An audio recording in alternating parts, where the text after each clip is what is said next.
반갑습니다. 저는 슬기로운 백년생활이란 주제로 강의를 하게 된 경운대학교 교양교육학부에 재직 중인 이병탁이라고 합니다. 제목은 뭐 그럴싸한데 사실 눈치채시겠지만은 슬기로운 의사생활이라는 프로를 조금 패러디한 겁니다. 패러디한 거고, 사실 뭐 제가 군대 전문가도 아니고 또 뭐 이런 게 가능할지는 뭐 모르겠지만은 그래도 사람들 사이에 군대에서도 군이라는 조직도 사람들 사이에 관계하는 거고, 그래서 어떤 우리가 서로 선을 의지하고 선을 실천하고 하다 보면은 뭐 비슷하게라도 가능하지 않을까 싶습니다. 잠깐 뭐 이 보신 분도 있겠고 안 보신 분도 있겠지만 지금 뭐 저 시즌 2 하고 있죠. 슬기로운 의사생활이라고.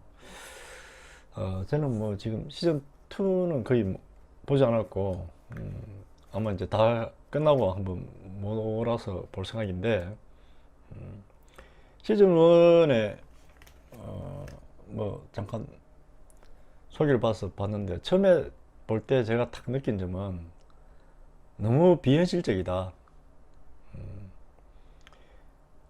요즘은 병원 의사들도 굉장히 많이 친절해졌고 많이 좋아졌는데, 제가 이제 가지고 있는 선입견은 의사라는 그 조직이 굉장히 권위적입니다. 권위적이고, 제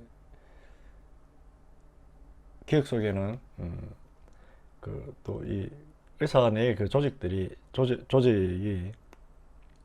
굉장히 규율이 심하죠. 심지어 군대보다 더 심하다고 할 정도로, 저도 실제로 그런 장면을 몇 번 봤습니다.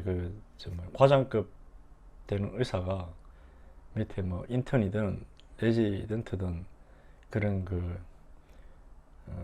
수련의나 또는 뭐 전공에 준비하는 그런 이제 제자들이죠. 제자 의사들을 뭐 사람 있는 자리에서 그대로 촛대뼈를 그냥 까고 뭐 이런 거를 봤었거든요. 근데 뭐 지금 상식에는 뭐 이런 일이 있겠나마는, 과거에는 사실은 어떻게 보면 군대 문화죠. 군대 문화가 사회생활에 상당히 많이 침투해 있죠. 아마 우리나라는 남자라면 누구나 다 뭐 특별한 어떤 개인적 사정이나 그런 신체적인 어떤 문제가 아닌다면 다 이제 군대를 갔다 오잖아요. 갔다 오니까 어떤 의미에서는 사회생활 중에서도 나이가 하면서도 이제 군대 물을 못 뺀 거죠.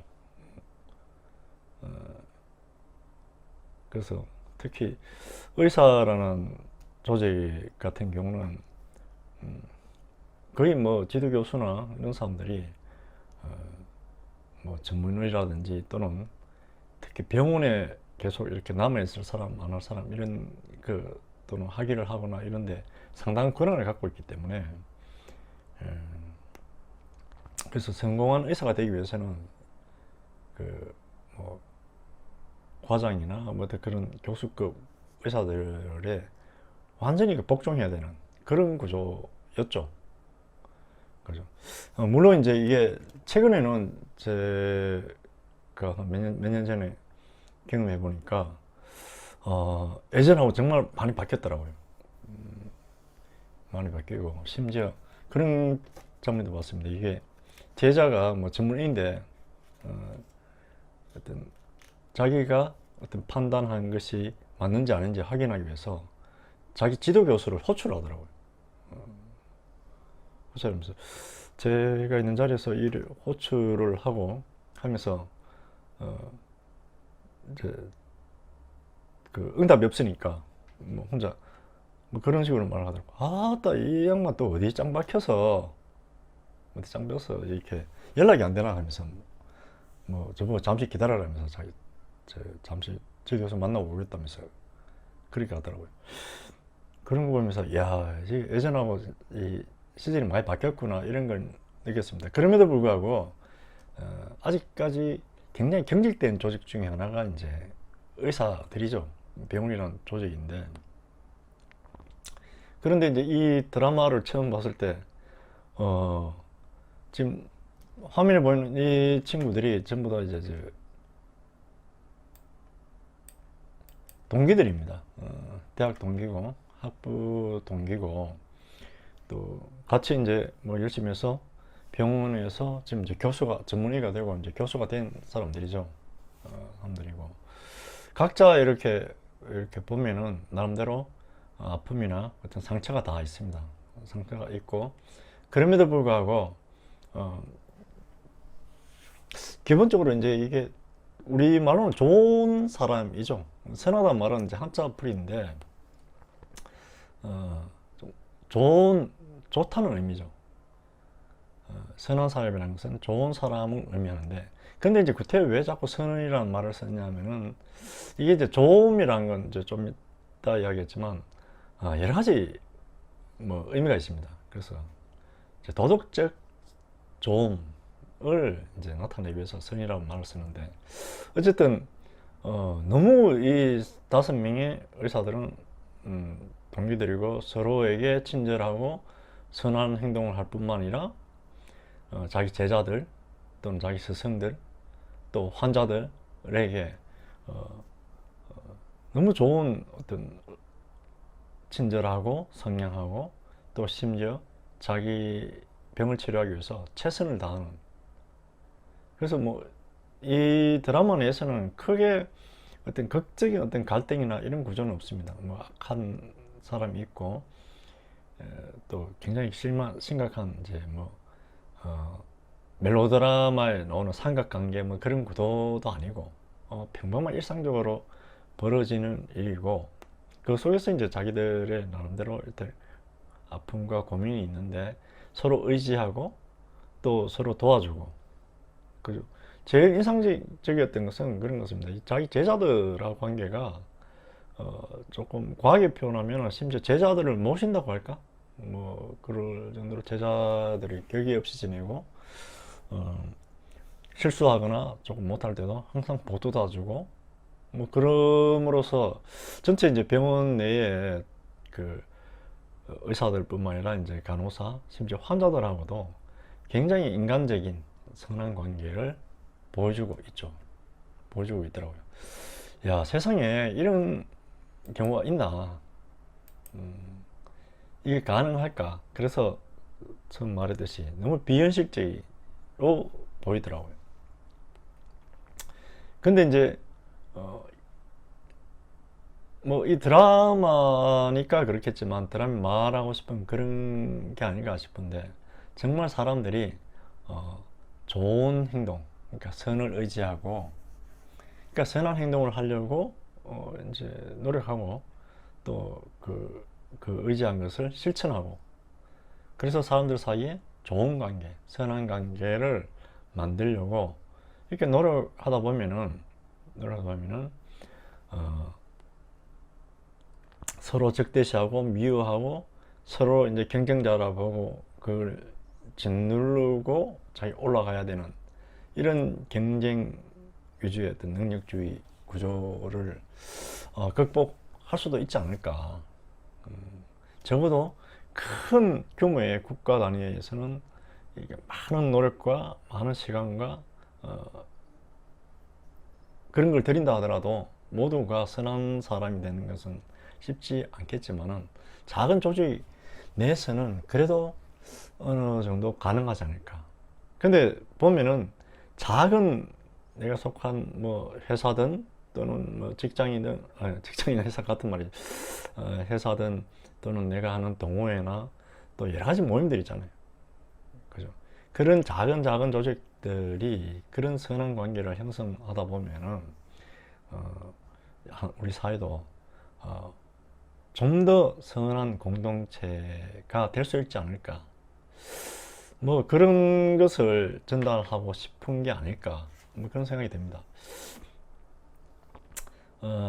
개인적인 어떤 제 경험을 잠깐 이야기해 보면은, 어, 그, 뭐 지금 이게 제 사진은 아닙니다. 제 사진은 아니고 무작위로 올렸는데, 저는 이제 90년대 초반에 군 생활을 했습니다. 군 생활을 했는데, 이제 신병교육 때, 지금 다 아마 이거 보신 분들은 신병교육 때를 거쳐서 자대에 배치 받으신 분들이 아닌가 싶은데, 신병교육 때에서 이제 저는 군 생활을 했습니다. 군 생활을 했는데, 이게 남들보다 한 1년에서 2년 정도 조금 늦게 군에 갔습니다. 군에 갔고,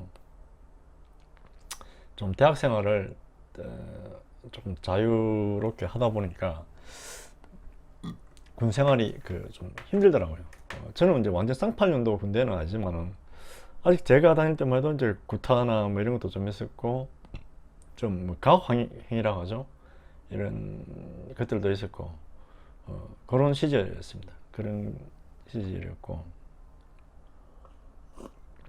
그리고 이제 처음에 자대 배치 받으니까 뭐 그런 거 있잖아요. 지금도 뭐 강도의 차이는 있겠지만 지금도 있지 않을까 싶은데, 이제 고참들이 군기 잡는다고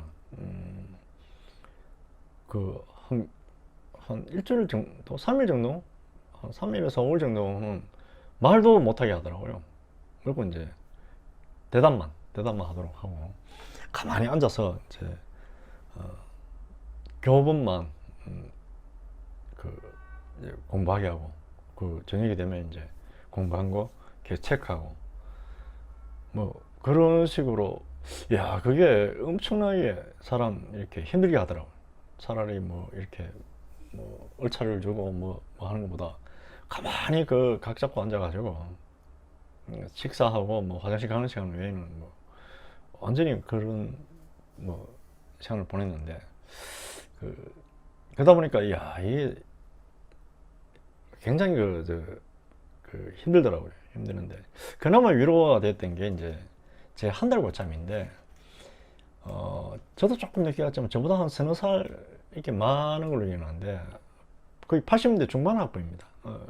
대학 학부로는 80년대 중반 학부인데, 이분이 이제 사법고시를 준비하다가 뭐 연기하고 뭐 어떻게 계속 미루고 그걸 하다가 이제 마지막 1차 합격했는데, 요즘은 지금 폐지됐죠. 폐지됐는데, 뭐 1차, 2차 뭐 최종 면접 보고 뭐 이러면은 이제 사법연수원에 가서 뭐 판검사, 뭐 변호사 이렇게 이제 실제에 나와서 갈리는 그런 시스템이었거든요, 과거에. 그래서 1차 합격하고 더 이상 이제 연기가 불가능해서 결국 입대한 사람입니다. 제가 한 달 고참인데, 박이 뭐 지금도 이름 기억하지만은 이름 말할 수 없고, 박이병이었습니다. 이 양반은 이제 저보다 더 많은 나이에 한 달 고참이었지만, 제가 최애 막내고 바로 이제 거의 막내급이죠. 저보다 한 달 위니까. 이 양반이 이제 저보다 더 힘들죠. 몸도 이제 나이도 더 있는다 대놓고 또 공부만 하다가 사법고시 고시 공부만 하다가 이렇게 와가지고 했는데, 뭐 그래도 확실히 나이가 좀 있다 보니까 좀 더 어른스러워요. 그리고 그분이 많이 의지가 되고, 또 한편은 위로가 됐어요. 야, 나보다 더 힘들고 스트레스 받는 사람도 있는데, 뭐 그 양반 덕분에 이제 그나마 버틸 수 있었는데, 그러다 한 이병 한 3호봉 정도 됐을 때쯤에 이제 저희 부대 가장 완고죠. 구하사와 두 사람 동기입니다. 구하사와 정병장이랑 이제 친구들이 이제 전역을 하게 됐습니다. 전역을 하게 됐는데, 이 구하사는 당시에 이제 병하사라고 있었습니다. 이게 이제 상병 좀 돼서 뭐 지원해가지고 하사관 교육을 받으면은 이제 하사 계급을 이제 바로 다는 그런 제도가 있었거든요. 그래서 이제 구하사인데, 구하사가 이제 저보다 한 살 많고 정병장이 사실 그 병장들이 거의 다 제 동갑이거나 경우에 따라서는 저보다 이제 조금 어린 친구도 있고 뭐 그랬었거든요. 그런데 이 구하사와 이제 정명장을 이제 송별회 이제 하기 위해서 이제 보충대 가기 전에 이틀인가 하루 전날 이제 몰래 이제 저희들이 그래 새벽교육대니까 그냥 PX병들이 저희들하고 이제 저희 출신이 많습니다. 그래서 그걸 통해서 몰래 이제 술도 좀 이렇게 구해놓고 해서 저녁에 간부들 몰래 내무반에서 이제 술 한잔하면서 송별을 했죠. 송별을 했는데 저하고 이제 박이병 같은 경우는 막내니까 저 문 입구에 막내들은 있고 사실 이 박이병 위에 이제 그 일병이었습니다. 그 일병인데 혈병이라고. 그러니까 박이병하고 차이가 좀 많이 났죠. 요건 막내급들이 이제 저 문입구에 있고 고참들 중심으로 해서 이제 이야기하면서 회식을 하는데 중간에 이제 이렇게 같이 그래도 잘 가라고 이제 건배도 같이 하고 이렇게 했는데 갑자기 이제 박이병이 가더니만 자기가 이제 술 한잔 따라주고 싶다 하면서 갔어요. 사실은 당시까지만 해도 이병이 할 수 있는 행동이 아니었는데 양반이 그렇게 하더라고요. 하면서 이제 그 구하사하고 정명한테 술을 따라주면서 양반이 그런 이야기 하더라고요. 여기서는 뭐 이제 나보다 계급 높지만은 이제 사회에 나가잖아. 이게 사회에 나가면은 내가 형이다. 그래서 이제 뭐 사회 나가면 나를 이제 형이라 불러라. 그러더라고요. 저는 이제 그 순간 이게 그 무슨 상황인지 굉장히 당황했고 중간에 이제 상병 한 5봉 이상부터 해서 이제 거의 뭐 상병에서 병장 초반쯤 되는 친구들이 이제 거의 그 실세죠. 부대 내 실세잖아요. 요즘 어떤지 모르겠지만 이 친구들이 눈빛이 이제 이상한 거야. 야, 전 속으로 이제 이 난리 났구나 라고 이제 생각했는데 근데 이제 이 구하사가 그렇게 농담 반 진담 반 받아줬어요. 받아줘서 아유 뭐 앞으로 형이라고 하겠다고 뭐 형 하면서 이렇게 불러주는 거예요. 불러주니까 이제 박이병이 한술 뜯어서 자 그럼 뭐 이름 부르면서 이제 한 잔 따라와 뭐 이렇게 된 거예요. 그런데 하여튼 이 정병장과 고하사가 그걸 잘 받아주고 그때부터 이제 형을 모시게 된 거죠. 그러다 보니까 이제 저도 나이가 좀 부대에서 많은 편이고 뭐 같이 이제 스스럼없이 이제 형 아우 하고 뭐 술 한잔 먹다 보니까 그렇게 되고 이제 뭐 계급보다는 나이를 찾아가는 분위기가 됐어요. 그래서 뭐 즐겁게 하여튼 그날 분위기 좋게 회식이 끝났습니다. 끝나고 이제 지금 쫄다고들 일찍 일어나니까 일어나서 이제 또 식사 준비하고 훈련도 또 훈련 그 스케줄에 따라서 교보제라든지 이런 거 다 챙겨놔야 되니까 그럼 아침에 이제 준비를 때 하는데 그래 박이병한테 제가 물어봤습니다. 박이병 어제 왜 그랬어요? 이렇게 하니까 근데 제가 놀라운 거는 이 양반이 전혀 그날 상황을 전혀 기억을 못 하는 거예요. 나중에 이제 그 휴가 나가면서 뭐 술 한잔 같이 하면서 이렇게 하는데 이 양반이 술이 엄청 약한 거예요. 조금 그 컨디션 좋을 때는 한 세네 잔 정도 마셔야 술이 치는데 컨디션이 안 좋을 때는 한두 잔 먹고도 소주 한두 잔 먹고도 술이 완전히 이렇게 마시게 하는 사람이에요. 그건 술이 약한 사람인데 보니까 그날 술이 취해가지고 자기는 아무 기억 못 하는 거예요. 그런데 사람이 그때 처음 알았습니다. 이 호칭이라는 게 굉장히 중요하다는 거. 아침에 이제 그 고참들을 이렇게 만나잖아요. 뭐, 운동하는데. 고참들이 이제 굉장히 어색하는 거예요. 그 중에는 뭐, 저하고 이제 동갑인 친구들 같은 경우는 그나마 덜 어색한데, 저보다 어린 친구들 같은 경우는 이제 고참이지만 굉장히 이제 저를 대하는, 저나 박이병을 대하는 게 굉장히 이제 그 뭐 우물쭈물 이렇게 서먹하고 갑자기 난데없이 이제 어색한 거예요. 그게 이제 아마 생각할 때 저녁에 이제 형이라고 했다가 이제 야, 니 뭐 이렇게 이제 못하는 거예요. 그죠? 그때 처음 알았습니다. 야, 호칭이라는 게 형이라 부르는 그 자체가 단순히 말로 그냥 끝나는 게 아니고 형이라고 부르는 속에 그뭐 형으로서 나를 당신이 대한다는 것은 형으로서 이제 어느 정도 존중해 준다는 걸 깔고 있죠. 깔고 있기 때문에 갑자기 형이라 부르는 사람을 자기보다 계급 낮다고 해서 야, 너 뭐 이렇게 함부로 안 되는 거예요. 솔직히 이제 저는 조금 이야기가 좀 길어졌는데 굉장히 운이 좋았죠. 그때부터 이제 군생활이 완전 펴버렸습니다. 펴가지고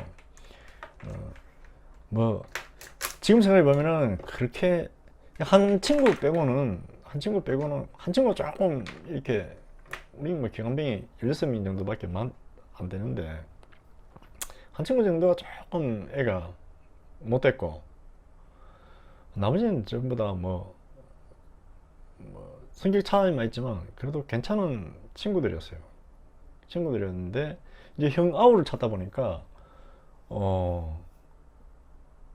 서로 대하는 게 이제 서로 이제 존중하게 돼버린 거죠. 물론 이제 우리가 훈련하거나 뭐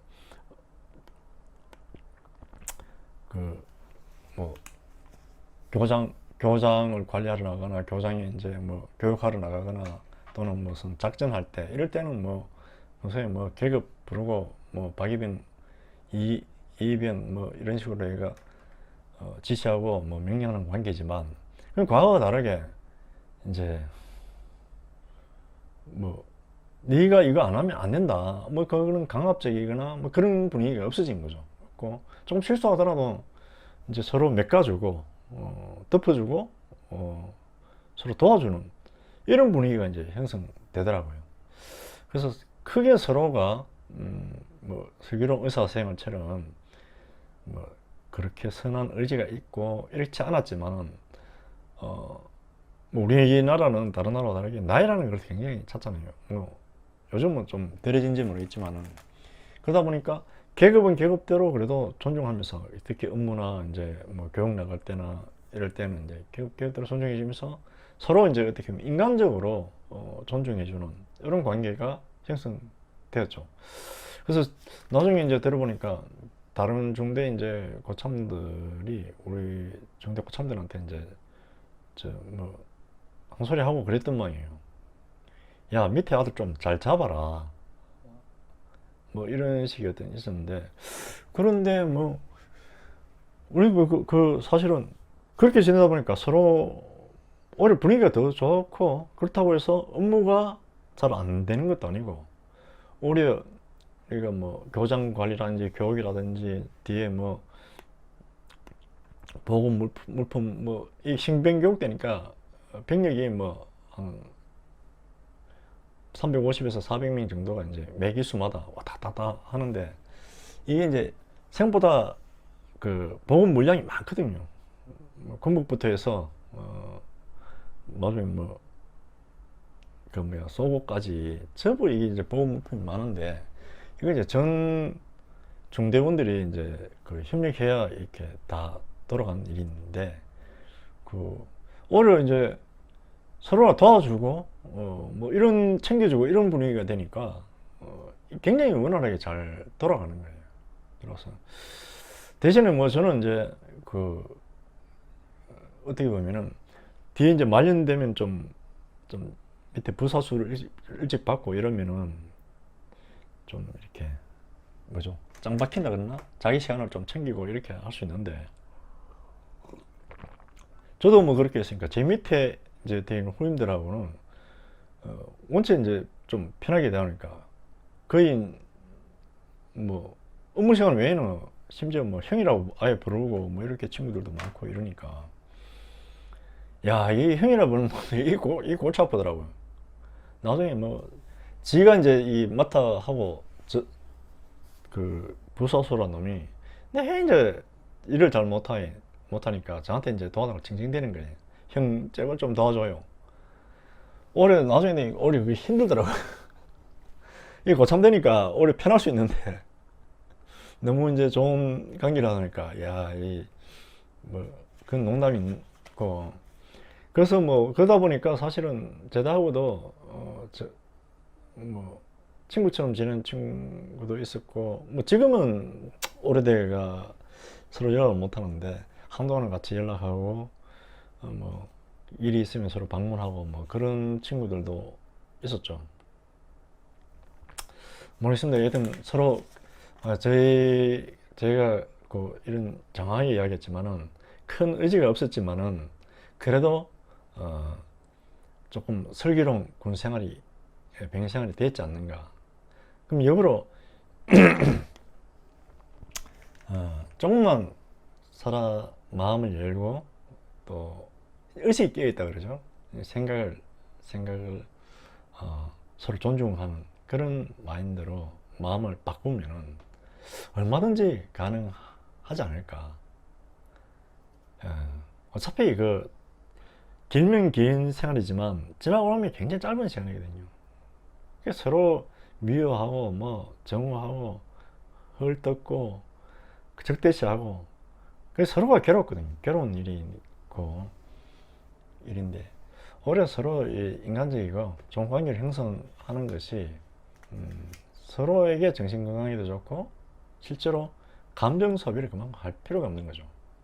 이제 그 시간에 서로 뭐 같이 뭐 이렇게 모르겠습니다. 이 화면은 이제 아마 보여주기식이겠지만은 좋은 사람들을 사실 군에서도 얼마든지 만날 수 있거든요. 그죠? 그래서 뭐 하여튼 슬기로운 의사생활처럼 뭐 슬기로운 병영생활도 가능하지 않을까 그런 취지에서 제목을 이렇게 잡아왔습니다. 자, 계속 이제 사실은 하고 싶은 이야기는 선을 의지하고 선한 관계를 어떻게 만들 수 있을까 뭐 그런 이야기를 하고자 하는 겁니다. 그래서 좋은 사람이 된다는 거, 뭐 좋은 행동을 한다는 거, 그죠? 좋은 관계를 만든다는 거. 결국 이 좋음이란 뭔가, 선이란 뭔가, 뭐 아까 말했듯이 이제 선이라는 게 딴 게 아닙니다. 좋은 건데, 좋음인데, 근데 좋음은 원체 여러 가지 종류가 있거든요. 그래서 좀 도덕적인 좋음을 의미하기 위해서 선이라고 자꾸 표현하는 겁니다. 표현하는 거고. 자, 한번 선이 무엇인지 고대부터 그 근대까지는 어떤 좋음에 대한 확실한 어떤 토대가 있다고 생각했습니다. 그죠? 그런데 뭐 제 개인적 생각에는 무엇이 선이다, 무엇이 좋은 거다, 도덕적으로 좋은 거다라는 게 정해진 게 없다는 거죠. 다른 말로 선에 대한 도덕적 확실성은 사실 없습니다. 그렇기 때문에 어렵죠. 무엇이 선인지를 아는 것도 어렵고 그런 선을 의지하는 자체도 어렵지만은 그 말듯이 무엇이 선인지를 알아야 선한 행동을 할 건데, 그죠? 자, 한번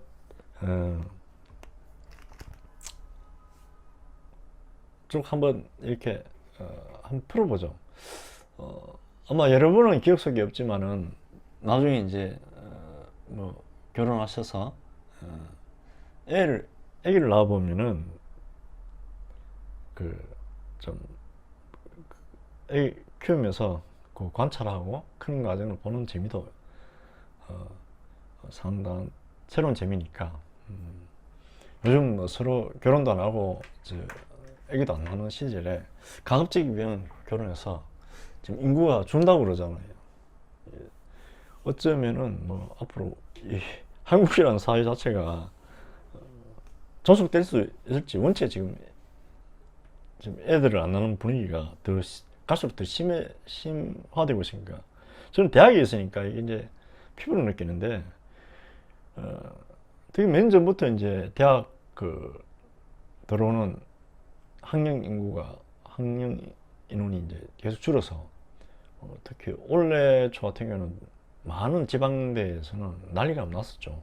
또 심한 경우에는 정원 미달이 굉장히 많이 나고, 그래서 어쩌면은 이런 추세로 가면은 몇 년 뒤에 이제 문 닫는 대학들이 많이 생길 겁니다. 그만큼 사실은 인구가 너무 좁은 땅덩어리 많아도 문제지만 너무 줄어들면은 사실은 이 세대들이 군대에 가서 나라를 지키고 또 사회에 나가서 생산 인구가 되죠. 생산 연령 인구가 많아야 되는데 실제로 지금보다 거의 반 가까이 줄은 인구, 지금 이 애기들 세대들이 사회생활 할 때는 이 친구들이 벌어서 어떻게 보면은 노인층이나 또 어린 층들을 부양해야 되는데 너무나 과중한 부담을 안을 수밖에 없다는 거예요. 그만 국가 경쟁력은 떨어질 수밖에 없고, 뭐 이야기가 조금 샜는데 어쨌든 가급적이면은 이게 또 사람이 짧은 이 세상에 와서 짧은 시간 살다가 가는데 결혼해서 자기 준 자를 또 남기고 가는 것도 의미가 있지 않을까 싶습니다. 말이 좀 샜는데 어쨌든 나중에 이제 애들을 키워보면 잘 관찰해보면 재미있어요. 요 뭐 돌도 안 된 친구를 보이는데 요 아기 때가 보면 그냥 단순하죠. 이 친구들은 먹을 것만 있으면 좋습니다. 옆에 엄마가 젖마 주면은 행복하고 뭐 이렇게 즐겁고 자고 먹고 싸고 뭐 얘들 하는 일이 거의 그겁니다. 그래서 배만 뭐 이렇게 채워지면은 마냥 즐겁습니다. 아프거나 이런 게 아니면 얘들이 우는 거는 거의 배고파 우는 겁니다. 그래서 그러니까 얘들한테는 배만 채울 수 있으면 좋은 겁니다. 어떤 의미에서는 이제 거의 나중에 키워보면 거의 동물에 가깝죠. 동물에 가까운 친구고 조금 이제 더 크면 아마 두세 살쯤 됐나? 이런 친구 같은 이제 이 친구들은 어떤 맛을 압니다. 그냥 배만 채워 좋은 게 아니고 이제 지 입맛에 맞는 것을 요구를 합니다. 조금 어떻게 보면 진화했죠. 그래서 얘들은 그래도 뭐 이때만 괜찮습니다. 지 뭐 좋아하는 거 주고 뭐 엄마가 얘 자꾸 놀아주고 엄마만 옆에 있으면 뭐 먹을 거만 주고 엄마만 옆에 있으면 행복한 시절입니다. 조금 건너뛰어서 여러분도 아마 그전 기억은 잘 없지만은 이제 유치원 시절 어느 순간부터는 기억이 이제 조금씩 남아 있을 거예요. 그죠? 그런 이유가 이제 점점 말을 배우고 이 말을 배우면서 이제 자기가 언어를 구사하면서 생각이라는 걸 하게 됩니다. 생각을 하게 되고 한 유치원에서 초등학교 아마 가기 전에 이미 이때는 자기 의식이 생깁니다. 이 자기 의식은 이제 심리학에서 말하는 자의식과 조금 다릅니다. 이제 우리가 이성적으로 사고하는 것을 의식이라고 하거든요. 그죠? 그런 사고하고 인식하고 이런 의식하는 활동을 통일하고 있는 나에 대한 의식이 자기의식입니다. 그죠? 자, 단순해서 얘기하면은 내가 어떤 것을 생각하고 의지하고 한다면은 그런 의지하고 생각하고 행동하는 그런 작용을, 이거 다 작용이잖아요. 생각도 하는 작용이고, 이런 작용을 하는 뭔가가 있어야 됩니다. 그게 나라는 거죠. 그런 나에 대한 의식이 이제 이때 좀 생깁니다. 그러니까 이미 의식 활동을 하기 때문에 의식적으로 처리된 정보는 전부 우리 대뇌 피질에 저장되죠. 그전에는 저 안에 번영기에 저장됩니다. 저장돼서 얘들은 거의 소급이 잘 안 됩니다. 의식적으로 불러내기 어렵습니다. 그 의식적인 사고, 그러니까 컴퓨터로 치면은 이미 이제 CPU가 발달한 거죠. 중앙 처리를 합니다. 중앙 처리한 것은 전부 대뇌에 저장되고 대뇌 폐질에 저장돼서 이걸 여러분이 이제 불러오는 거죠. 그래서 아마 유치원 어느 시점부터 여러분이 조금씩 기억을 가집니다. 그죠? 이때 아마 자기 의식이 생겼다는 거. 자기 의식이 생겼다는 것은 이제 내 것이라는 소욕이 생겼다는 거예요. 내 의식이 생기니까 나의 것이라는 이게 이제 강한 게 생기는 거죠. 그래서 이제는 좀 복잡합니다. 이제 지가 좋아하는, 그래서 왜 이제 요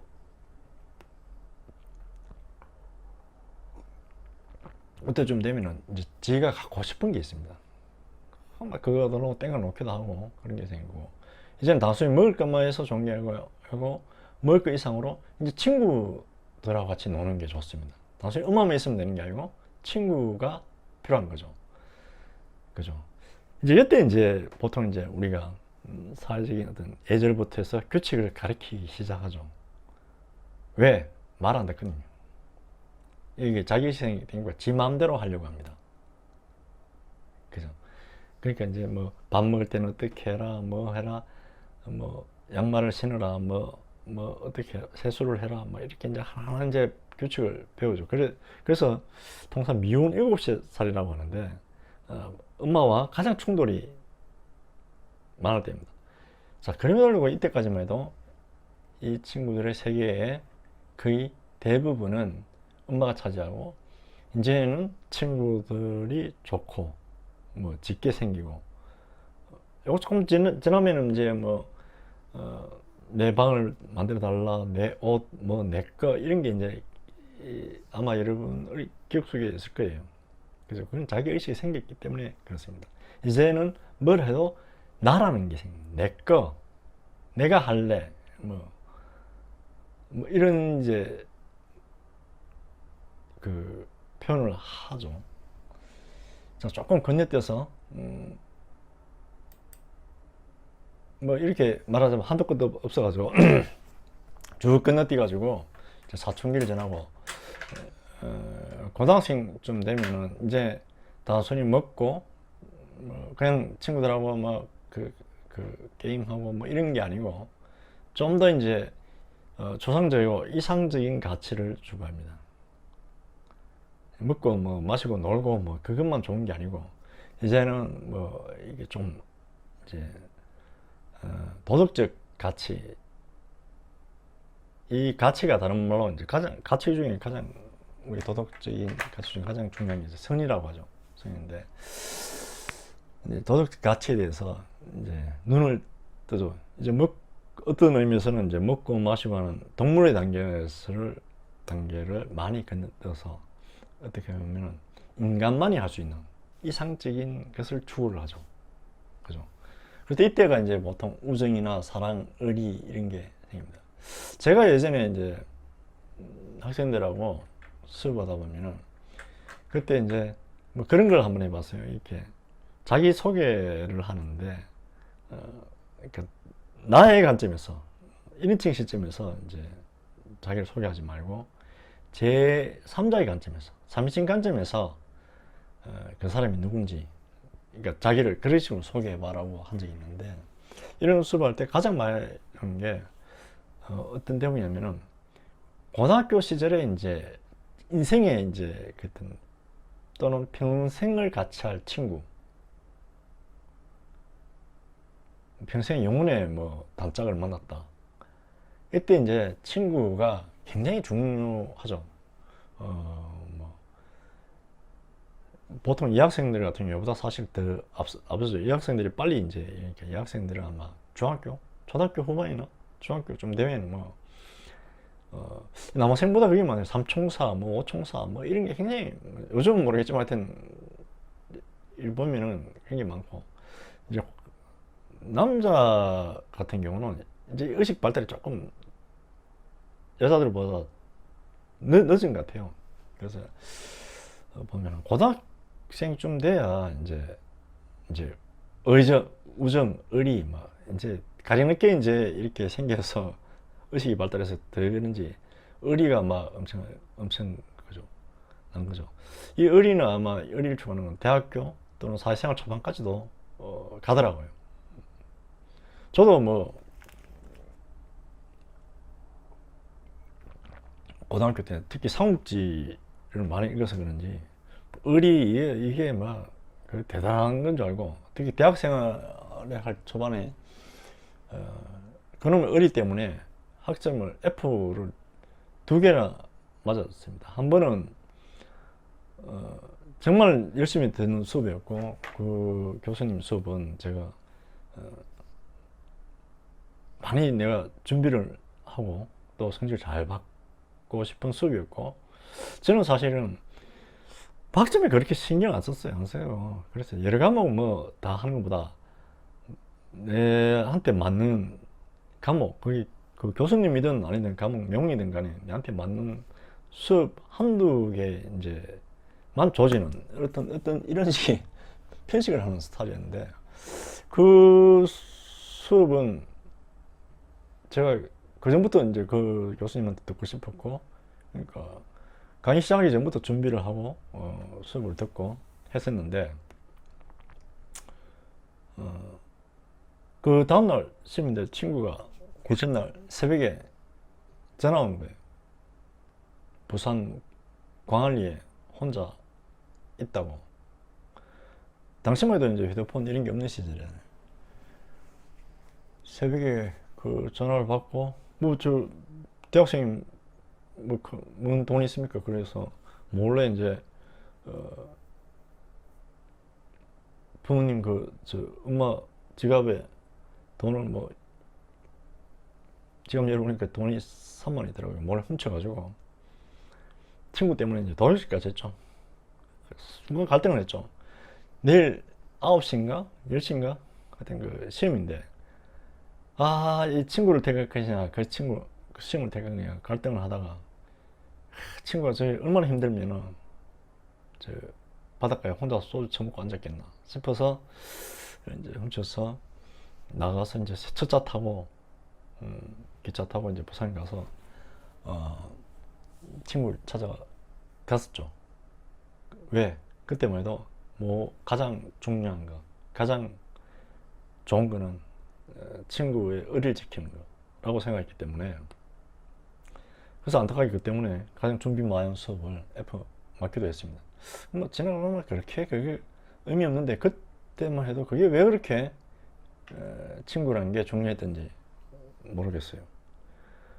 어쨌든 조금 더 지나서 이제 대학생 되면은 좀 더 이제 도덕적인 어떤 정치적인 어떤 이념을 추구하죠.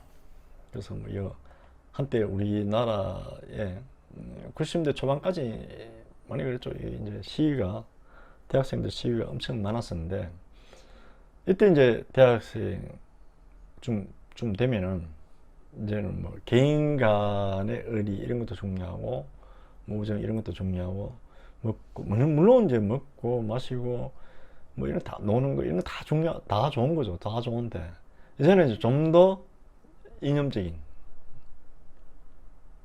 그런 도덕적 가치를 추구하죠. 뭐 자유, 정의, 이제 도덕적이란 의미에서 어떤 선 이런 거를 이제 그 추구를 하고, 또 그런 것을 이제 실현해야 된다. 실현해야 된다는 그런 그 어떤 이상적인 꿈을 해죠. 그래서 한때 그런 말이죠.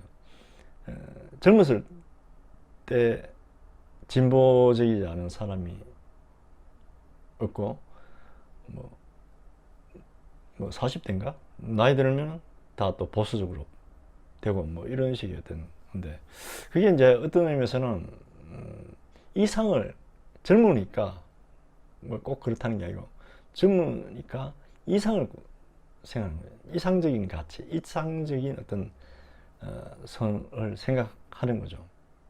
아마 그걸 이제 꿈꿀 수 있는 시기가 이제 가면 중학교, 고등학교 때부터 이제 형성되어서 대학교 와서 이제 그게 이제 가장 중요한 자신의 어떤 사명처럼 느끼기도 하고 그렇죠.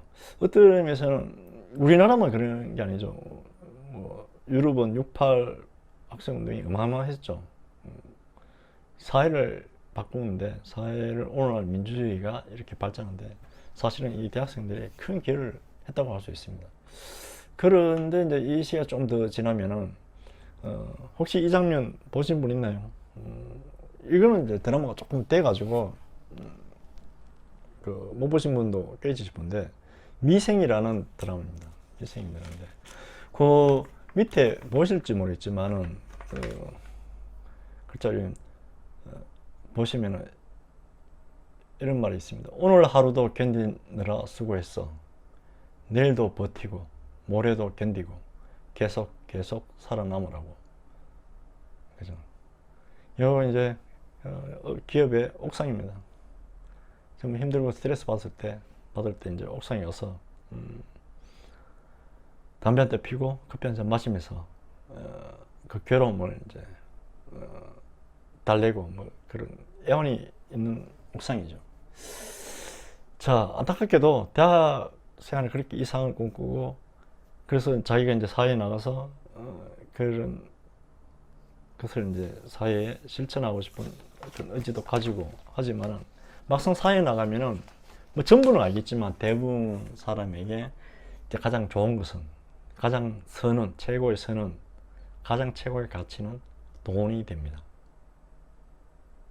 그죠? 어느 순간 된 거죠.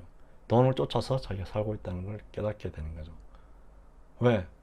조금 이렇게 사회생활을 해보니까 돈이 모든 것을 다 가능하게 하는 것 같거든요. 역으로 돈이 없으면 아무것도 할 수 없거든요. 자본주의 사회에서. 그래서 이제 어느 순간부터 이제 돈을 최고의 가치로 생각하고 돈을 추구하며 살죠. 자, 근데 아무리 돈은 추구한다고 해서 손에 잡히지 않죠. 물론 극소수는 뭐 큰 돈을 버는지 모르겠지만 대부분의 사람들은 요 미생 드라마에 나오는 것처럼 하루하루를 견디는 거죠. 견디는 거. 저도 이제 전 나이 몇 살은 안 되지만 조금 살아보니까 뭐 그런 생각이 들더라고요. 야, 이렇게 발달된, 물질적으로 풍족하고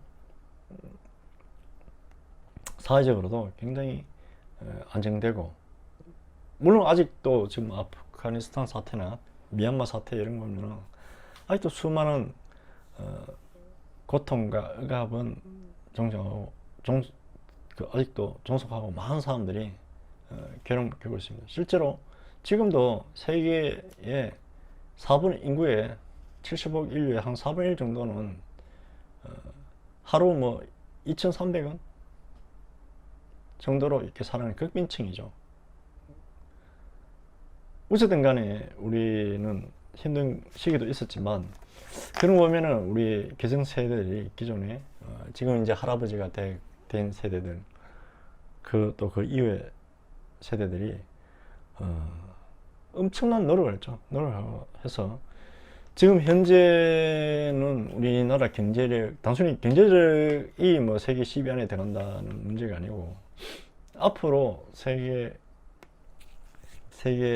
어떤 생산력을 좌우할 만한 미래의 어떤 핵심적인 어떤 영역에서 우리나라가 최고의 어떤 능력을 발휘하고 있잖아요. 가령 작년부터인가 반도체가 이제 석유 생산액을 넘어섰습니다. 넘어서가지고 미래는 반도체를 잡는 나라가 이제 경제적인 패권을 잡을 거다. 그래서 작년 후반기부터 미국하고 엄청나게 이제 여기에 고민했습니다. 고민하고, 그게 이제 결과 얼마 전에 바이든이 들어서면서 우리나라 문 대통령을 부르고 지금 화상회의에 삼성이나 이런 기업들, 또는 LG라든지 이런 기업들은 또 미래형 배터리 내연 기관도 이제 거의 끝나죠. 2030년이면 지금 적어도 G20 국가에서는 내연 기관 생산을 다 중단합니다. 중단하고 이제 내연 기관 시대는 끝나고, 그럼 이제 전부 이제 전기 계통이에요. 그래서 앞으로 자동차도 이제 내연 기관이 아니고 전자제품으로 이제 분류될지도 모릅니다. 그런데 이제 우리나라가 그런 반도체라든지 배터리에 세계 최고의 기술을 갖고 있잖아요. 그죠? 그렇기 때문에 이제 바이든이 우리나라 대통령 부르고 기업들을 거기에 유치하기 위해서 엄청 하는 거예요. 그래서 최근에 급속도로 최근 몇십 년 동안 이 동북아시아에 또는 태평양 지역에 미국의 어떤 주축되는 그 파트너는 일본이었는데 급속도로 최근에 우리나라로 이제 바뀌어가는 거죠. 그거는 세계 경제 패러다임이 바뀌고 있다는 거예요. 그죠? 어떻게 보면 우리가 그 70년 과정, 전쟁 이후에 70년 과정 동안 이런 나라가 됐다는 게 어마어마한 거죠. 그 다음에 최근 우리 군사력도, 어쨌든 뭐, 진보니 보수니 뭐 갈등 있고 있지만은, 제 기억이 맞다면 김상 정권 이후로, 이제 국방에 대한 투자를 굉장히 많이 했었죠. 뭐 그전에는 하고 싶어도 할 여력이 없었고, 그래서 급격하게 투자를 하면서, 우리 KDX 사업이나 뭐 이렇게 해군력 전강 사업이 그 당시에 유명한 일본이 뭐 독도 영권 주장하고 있을 때 이제 그 유명한 일화가 있습니다. 이게 김일성 대통령 시절에 그래서 뭐 해군 참모 총장한테 전 함대 독도 동해로 다 띄어라 이렇게 명령을 했는데 그때 이제 해군 참모 총장이 그런 말을 했다 그러더라고요. 그 당시에 각하란 말을 썼거든요. 극존칭을 썼죠, 대통령에 대해서. 각하. 우린 뜨는 순간 다 죽습니다. 그게 무슨 말이냐? 우리는 미사일 쏘고, 당시만 해도, 상대가 미사일 쏘는 미사일을 요격할 수 있는, 방어할 수 있는 시스템이 없어요. 그죠? 그래서 우리는 한 방 쏘고, 그냥 다 맞고, 깔아줄 수밖에 없는, 그 정도로 열악한 수준이었죠.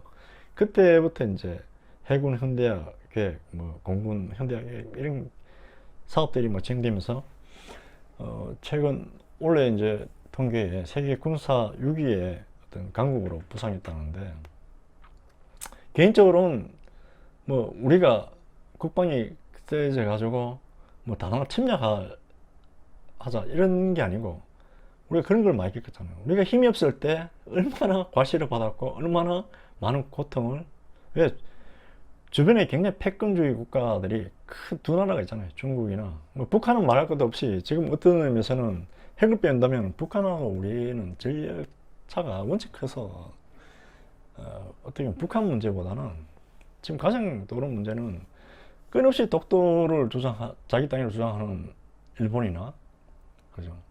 지금 막 급속도로 경제적 성장과 군사적인 성장을 바탕으로 이제 그 세력을 확장시켜 나가는 중국을 이제 어떻게 보면은 중국이 앞으로 우리한테도 엄청난 부담이 될 수밖에 없죠. 아마 얘들은 10중8구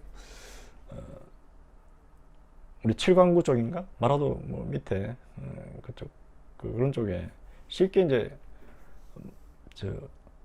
남중국해나 대만 문제만 해결되면은 그쪽도 상당 부분 강하게 야들이 밀어붙이고 나올 가능성이 높습니다. 어쩔 수 없이 우리가 힘을 키우지 않으면 사실은 뭐 어떤 앞으로 힘든 과정을 또 반복할 수 있죠. 그러면 한때 이런 생각이 들었어요. 야, 제가 이제 어릴 때 역사책을 좋아해서 막 보면서 참 우리 선조들이 참 힘도 없고 고려 이후에는 참 답답하다. 어떻게 이렇게 사셨나. 뭐 이렇게 생각했는데 요즘 보면은 야 옆에 중국이나 일본이나 이런 나라 옆에 하면서 얼마나 많이 고통스럽고 힘들었겠어요. 그죠? 저 힘 있다고 막 끊임없이 괴롭히고 뺏으려고 하고 저 거라고 다 우기잖아요. 그죠? 사람 사이 관계도 그런 것 같아요.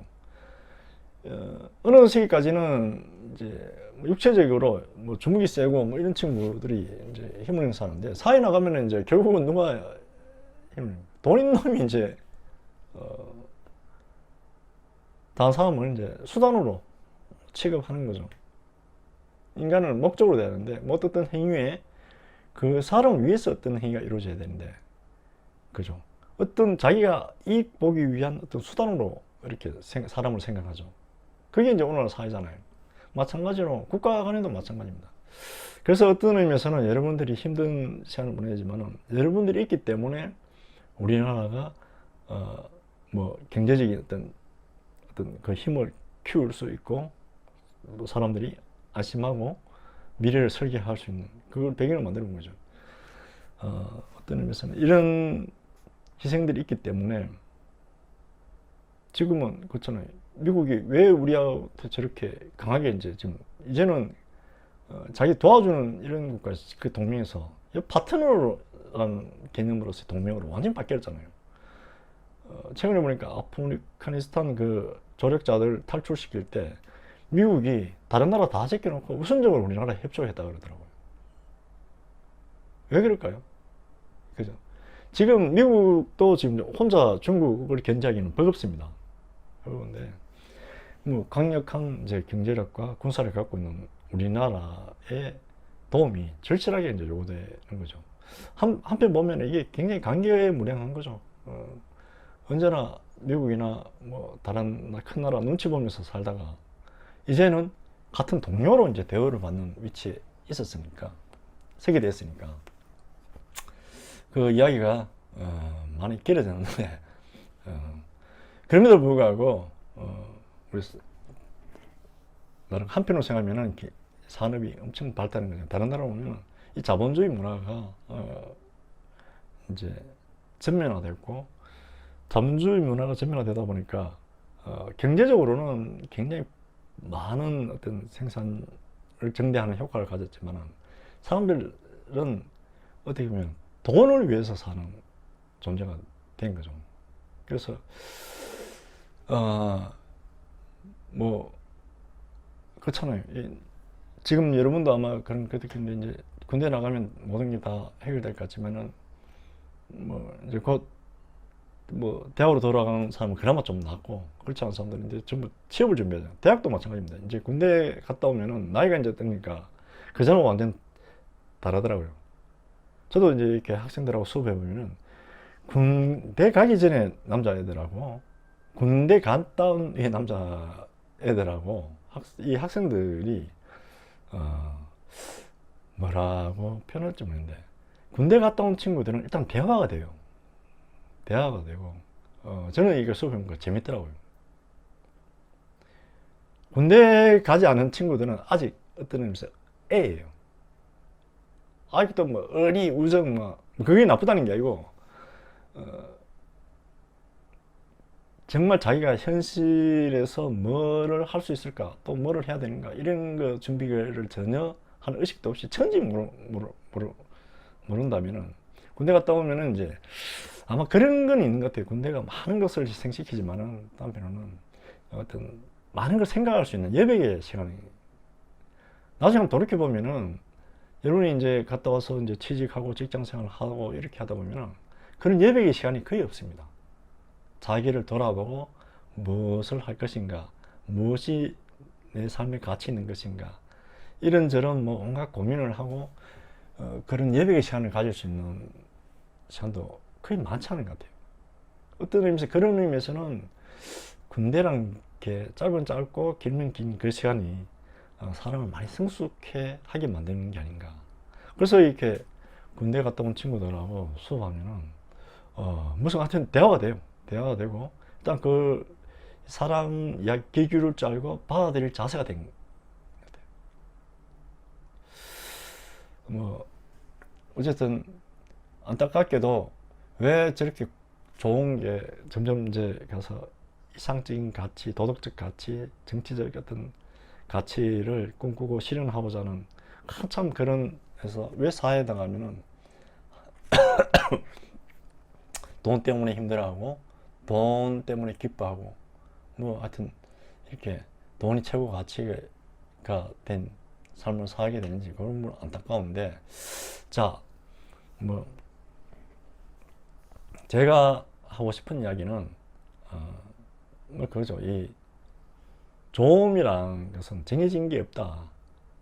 그걸 이제 선이랑 무엇이 좋다 이게 정해진 것도 없고, 그건 다른 말로 요새 하는 말로 정답이 없다는 거죠. 그죠? 그런데 이거는 분명하죠.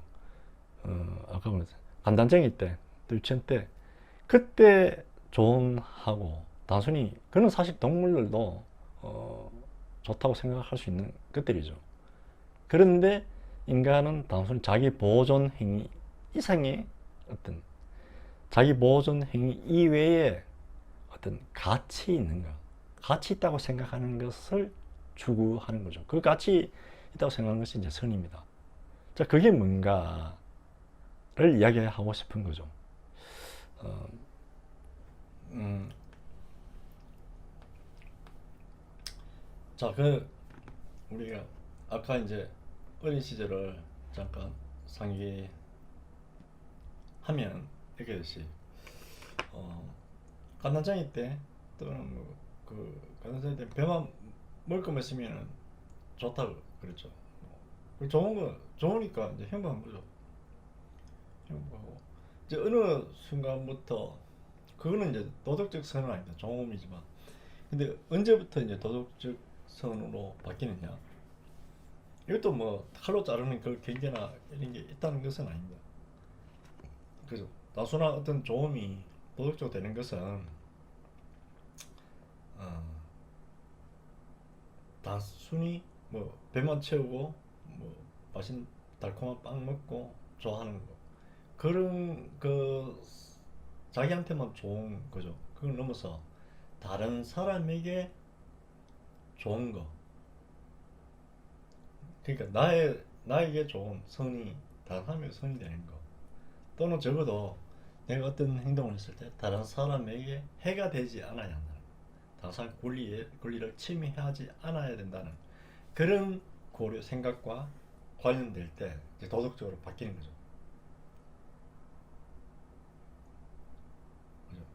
자, 이걸 이제 조금 어려운 것도 아니지만 단순히 욕망 충족으로 오는 기쁨 그 자체는 도덕적인 건 아니죠. 근데 그런 욕망 충족도 나의 욕망 충족뿐만 아니라 다른 사람의 어떤 욕구 충족을 고려하거나, 그죠? 적어도 내 욕망을 충족하기 위해서 다른 사람이 해가 되지 않아야 된다고 생각할 때 이제 도덕적으로 된다는 거예요. 뭐 도덕적 선이 엄청난 뭐 고상한 추상적인 것만 있는 게 아니고, 그죠?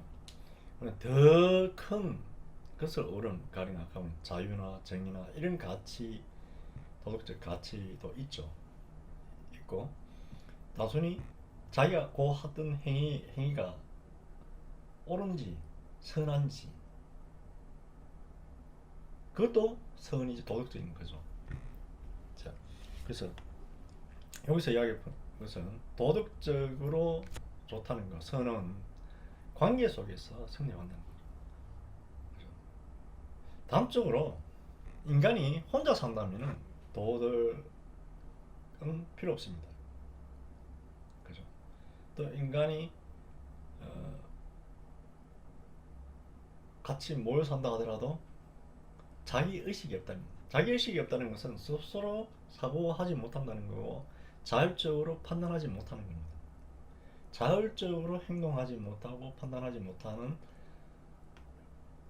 존재에게 도덕적인 쪽으로 가치 있는 것을 생각도 못할 거고 가치 있는 걸 추구하지도 못할 거죠. 그죠? 가령 키우고 있는 개에게 왜 너는 도덕적으로 행동 못하니?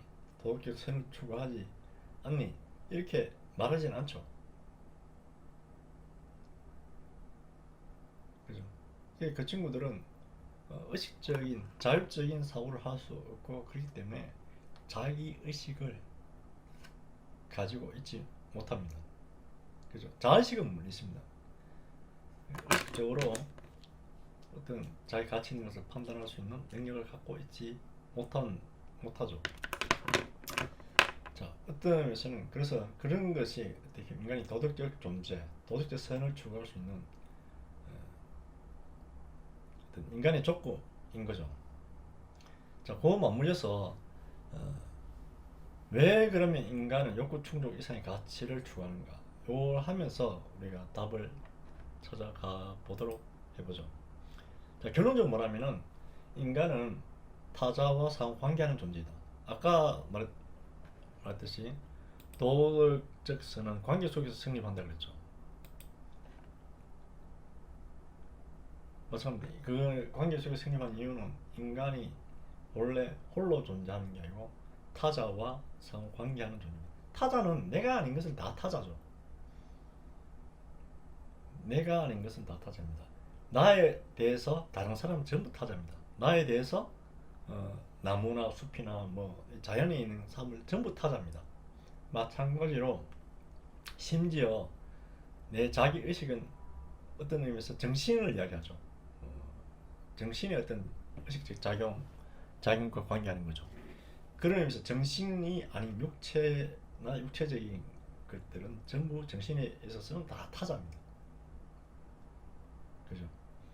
여기 인간은 어떤 나라고 할 수 있는 존재는 이 육체를 가지고 내가 의식적인 사고를 하고 어떤 의지작용을 하고 하는 나라는 이 존재는 다른 타자와 내가 아닌 것과 관계하는 존재이기 때문에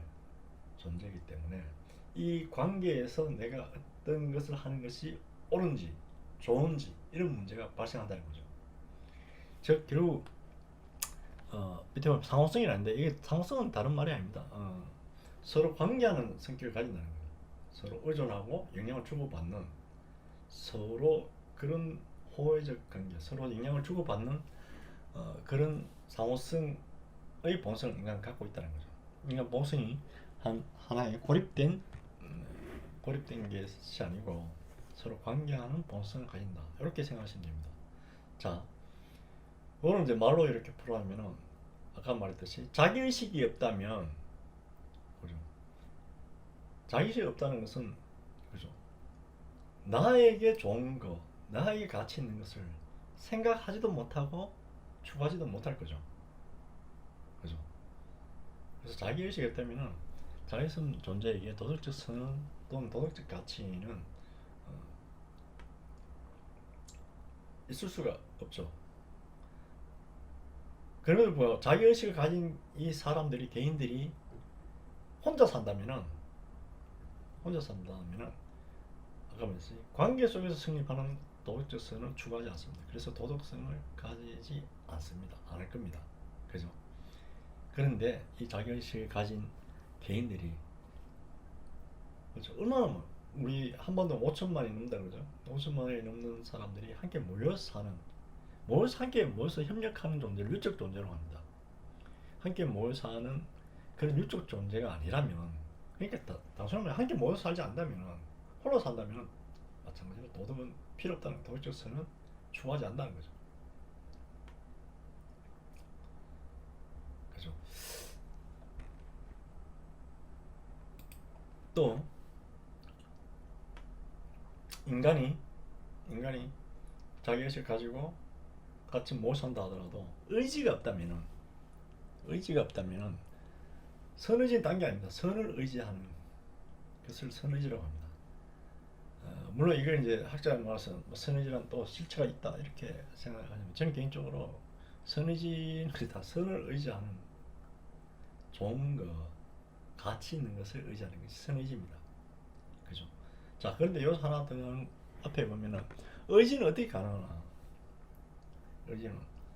의식은 당연하죠. 이성적인 통찰이나 작용이 의식입니다.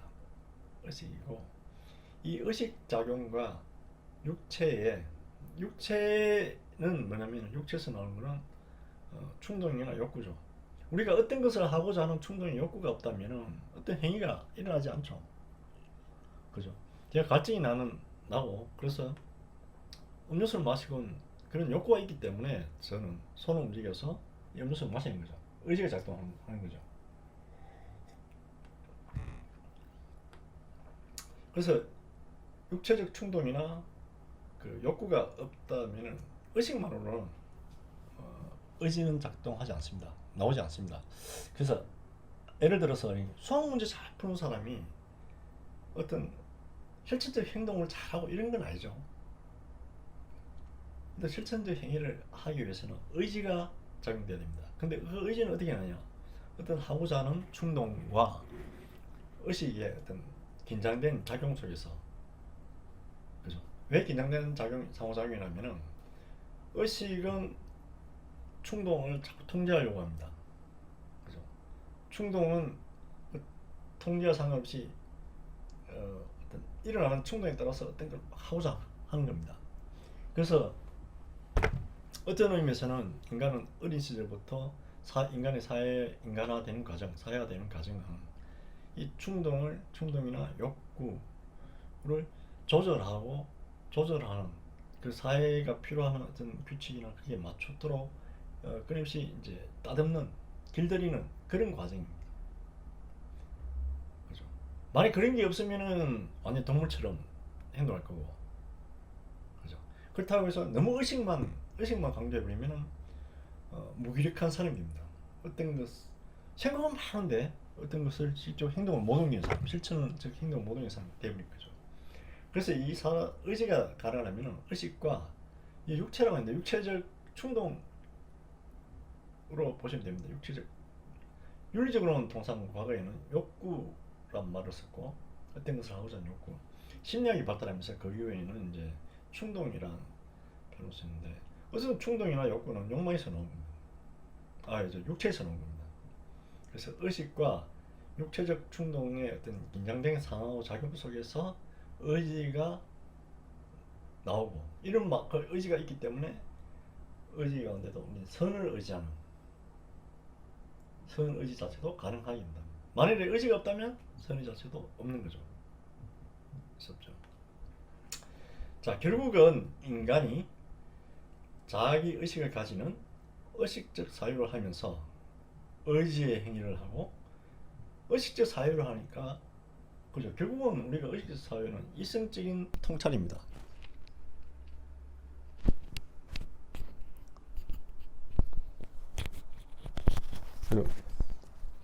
이성적인 어떤 통찰을 통해서 무엇이 좋은 건지, 무엇이 옳은 건지 우리가 판단을 할 수 있는 거죠. 그래서 의식 사유가 있어야 되고, 그 의식 사유만은 가지 않고 어떤 의지의 행위를 할 수 있어야 되죠. 자, 그런 의지의 행위는 어디서 일어나냐? 타자와의 관계 속에서 일어난다는 거죠.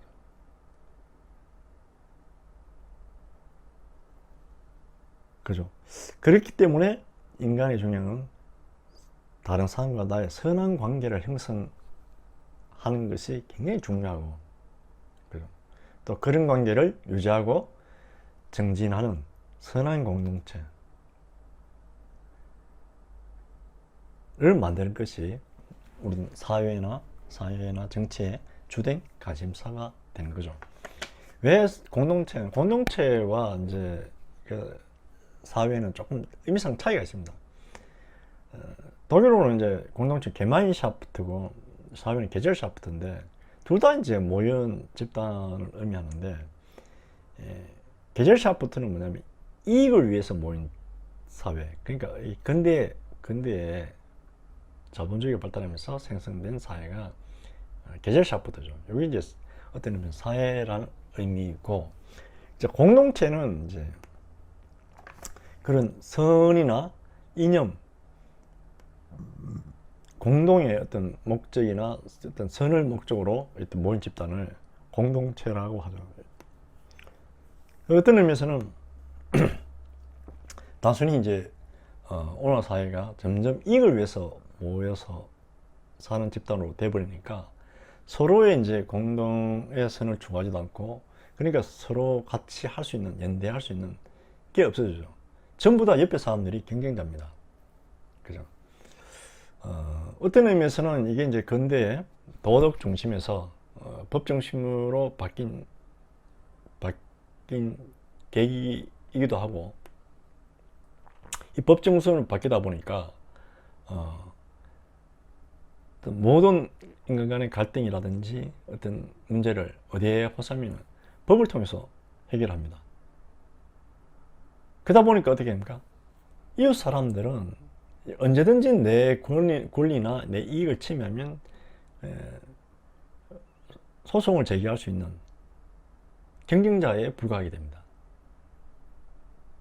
그래서 어떤 의미에서 이제 사람들 사이 관계가 점점 멀어지고 고립되는 거죠.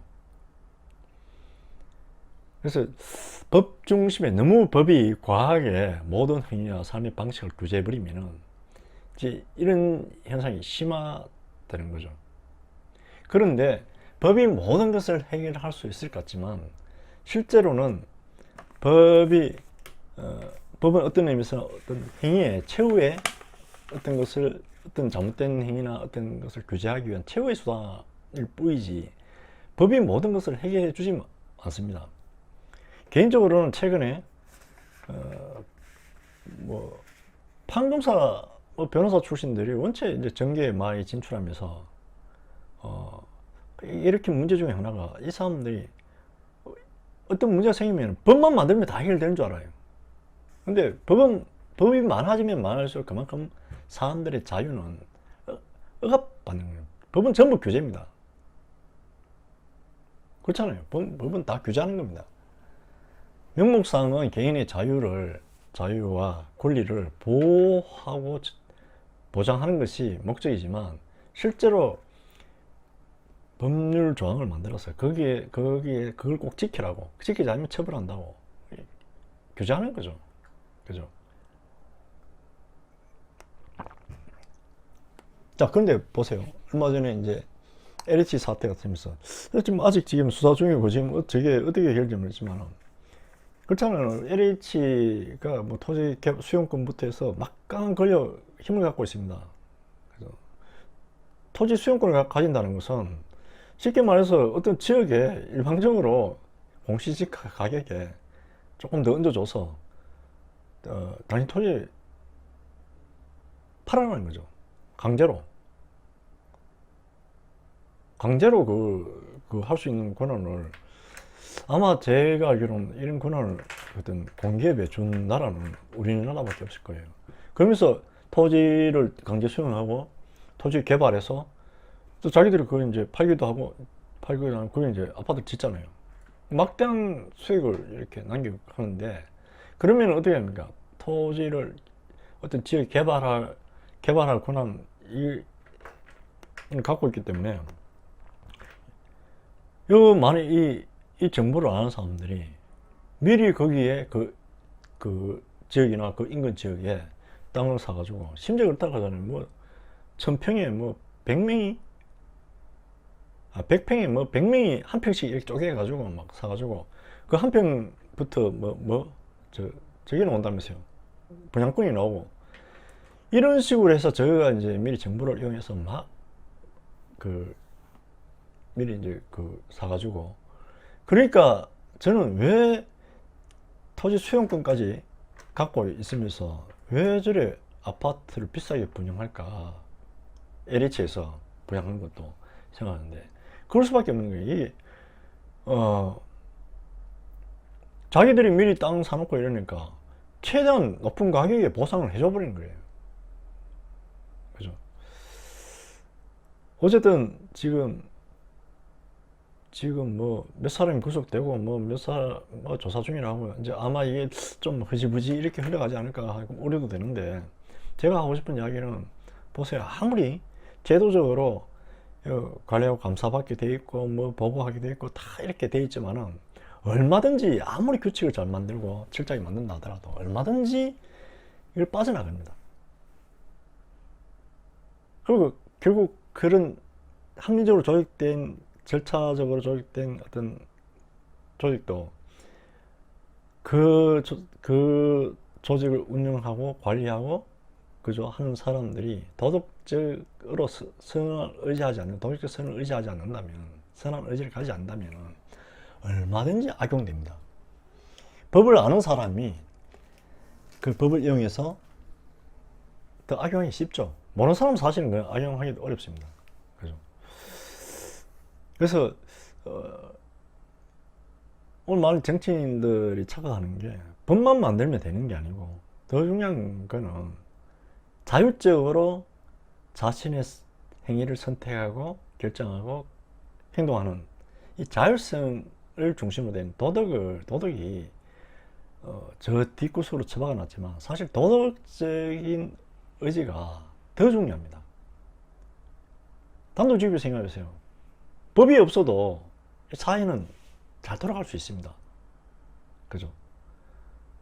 그 과거에 과거로 올라갈수록 법이 직접적으로 지배하는 경우는 잘 없거든요. 그럼에도 그 지역의 공동체들은 다 돌아갔어요. 관습법을 통해서 다 살아가고 했잖아요. 그죠? 점점 규모가 커지고 사회가 복잡해지고 전문화되면서 이제 법이 점점 강화되고 법 중심으로 이렇게 바뀌었을 뿐이지.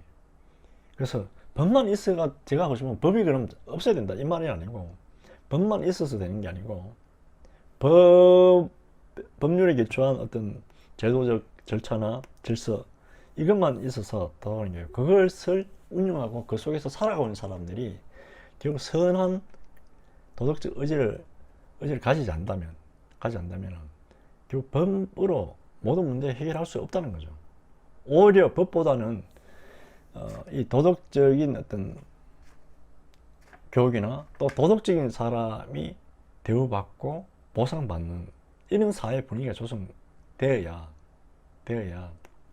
그 사회가 오히려 더 건강하고 선한 공동체를 형성할 수 있지 않을까. 그죠?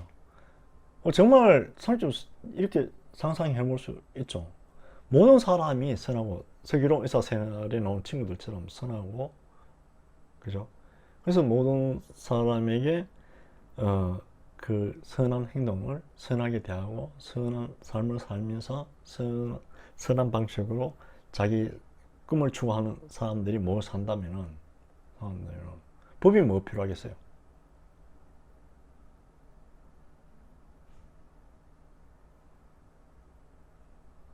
그죠? 그런 것처럼 우리가 지금 근대부터 점점 서구에서 성중심으로 이제 도덕을 점점 갖다 줘 버리고 제도나 법 중심으로 이제 점점 이렇게 가는데, 그래 놓고 이제 안타깝게도 이렇게 입에 차마 담지 못할 어떤 그런 범죄나 그런 사고가 나면은 그때 이제 가서야 윤리적인 도덕적인 해이하다 이러는데, 실제로 딱 깨놓고 말해서 우리나라 도덕교육 거의 안 하잖아요. 그죠? 초등학교 때나 잠깐 하고, 그죠? 고등학교 때도 국민윤리가 있다 하지만 그냥 국민윤리고 윤리는 도덕이라 하기도 어렵지만 그 자체도 그 입시 위주로 진행된 과정 속에서 제대로 안 되잖아요. 그럼 대학에 와서 도덕 철학이라든지 이렇게 공부를 안 하잖아요. 그거 안 해놓고 이제 어떤 문제가 생기면은 이제 도덕적으로 문제다. 도덕을 중요시 안 하고 도덕 교육을 안 하고 도덕적인 사람을 대우해주지 않으면서, 그렇잖아요. 현대사회에서 지금 착한 사람 바보다 이렇게 생각하게 만들었잖아요. 저 살아 보니까 대부분 어른들이 그렇게 말씀하시더라고요. 근데 제가 또 차에 나오니까 맞아요. 선을 추구하고 좋은 사람, 착한 사람 되면은 좋은 사람이란 말은 해요. 이제 그러면 그 이용이 없는 바보 취급하는 거예요. 그죠? 그래 놓고 이제 어떤 횡령을 한다든가 아까 말씀 LH처럼 사전 정보를 이용해서 부당 이익을 취하거나 이렇게 한다거나, 그죠? 법을 이용해서 교묘하게 다른 사람을 등쳐먹는다든가, 또는 참 말하기 어려운 그런 범죄들을 저지르거나, 그럴 때 이제 와서야 도덕적인 하지만 그건 참 웃긴 이야기죠. 도덕 교육을 제대로 한 적도 없고 도덕이 중요하다고 가르치지도 않고 말하지도 않고, 그래 놓고 이제 자연스럽게 도덕적인 사람이 되라고 하는 거와 똑같다고. 그건 불가능한 이야기입니다. 아까 말했듯이 선천적으로 칸트나 이런 사람들은 선천적으로 주어진 도덕성이 있는 게 아닙니다.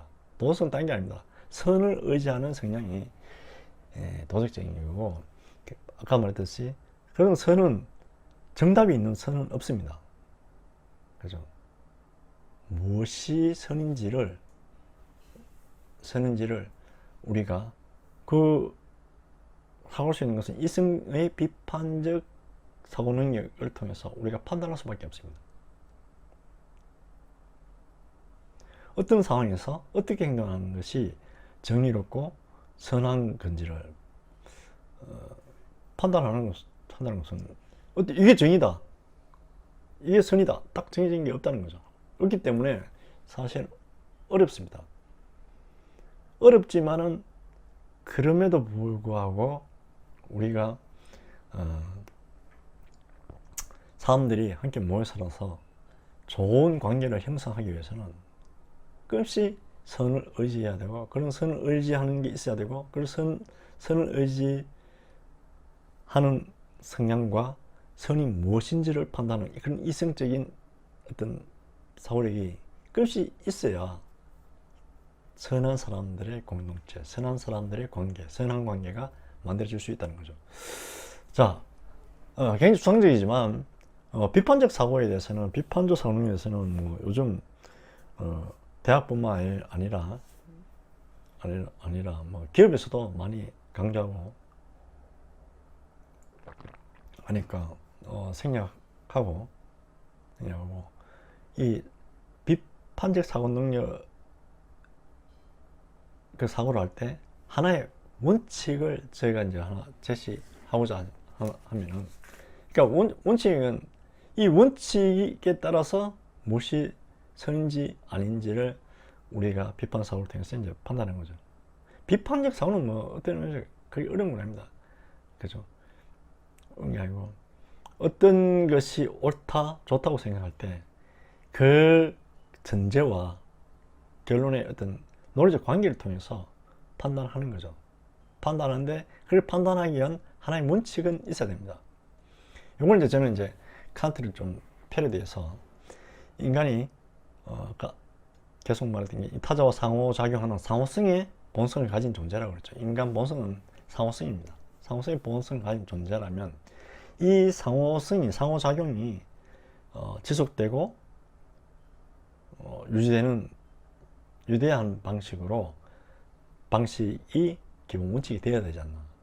그죠? 다른 말로 내가 다른 사람과 다른 자연과 또는